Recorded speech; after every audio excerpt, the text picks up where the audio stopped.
प्रदेश के उज्जैन में एक दिल दहला देने वाला वाकया सामने आया है। यहाँ पर 12 साल की एक बच्ची के साथ रेप हुआ है और न सिर्फ रेप हुआ बल्कि उसके साथ मारपीट भी की गई, अभद्र व्यवहार भी किया गया। बच्ची अस्पताल में जिंदगी और मौत के बीच जूझ रही है।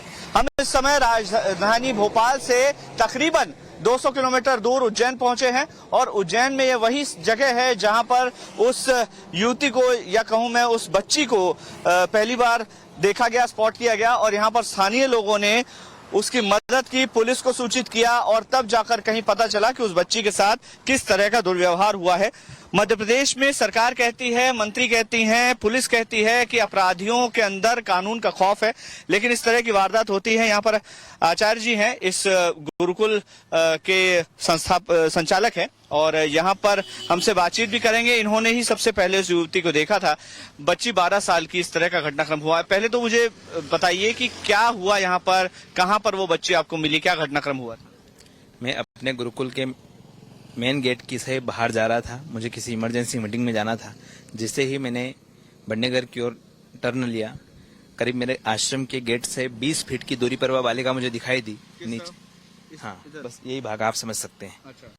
यह हमारा बड़नेगर रोड के नाम से प्रसिद्ध है। अच्छा। बड़नेगर रोड की तरफ से वह बालिका उज्जैन की ओर आ रही थी। जैसे मेरा देखना हुआ, वहां से चलते हुए आ रही थी। हाँ जी, जैसे मैंने उसे देखा, उसने मुझसे किसी प्रकार की मदद भी नहीं मांगी, लेकिन मैंने मानवता का परिचय देते हुए उस बालिका को देखा कि भाई उसके नीचे ही जो है, उसने अपने नीचे का जो भाग है पूरा वस्त्र विहीन है।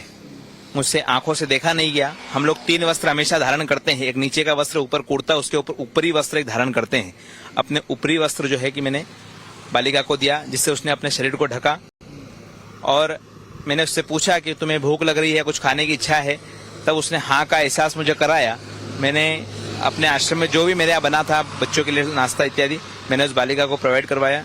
तत्पश्चात मैंने उस बालिका से कई बार चेष्टा करी पूछने की कि तुम कहाँ से हो, किस क्षेत्र से हो, यहाँ तुम्हें कौन छोड़कर गया, तुम्हारे माता पिता कहाँ हैं, यहाँ तुम किस समय से यहाँ रह रही हो, या तुम्हारी दुर्दशा किसने की है, मुझे सब बताओ। आप यहाँ बिल्कुल जो है कि आपको किसी प्रकार का डर नहीं है, आप बिल्कुल सुरक्षित हैं।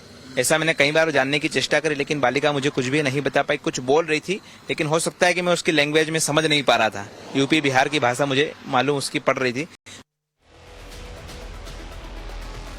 मकरंद हमारे साथ जुड़ चुके हैं, सीधे उनका रुख करते हैं। मकरंद, काफी शर्मनाक वाकया और जिस तरीके से बच्ची बदहवास स्थिति में घूमती रही, सवाल लोगों पर है, सवाल पुलिस सिस्टम पर भी है कि आखिरकार 8 किलोमीटर तक लड़की बदहवास घूमती रही तो उस दौरान किसी ने मदद क्यों नहीं की?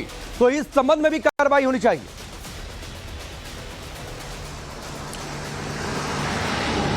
देखिए, बिल्कुल। और जो प्रत्यक्षदर्शी है राहुल शर्मा, उनसे जब हमने बातचीत की तो उन्होंने इस बात को दोहराया कि 100 डायल पर फोन करने के बाद पहले 2 बार तो उनका फोन काटा गया, तीसरी बार उठाया गया और उसके बाद उनसे पूरी जानकारी ली गई। फिर उन्होंने महाकाल थाने में भी फोन लगाया, 2 से 3 बार फोन लगाया और उसके आधे घंटे बाद करीब पुलिस वहां पर पहुंची। तो जाहिर है कि व्यवस्थाओं पर, सिस्टम पर सवाल खड़े होते हैं और लगातार 8 किलोमीटर तक वो बच्ची मदद मांग रही थी, दरवाजे जा रही थी। हमने सीसीटीवी फुटेज में भी देखा कि लोगों से मदद की गुहार मांगने के बावजूद लोग आगे नहीं आए।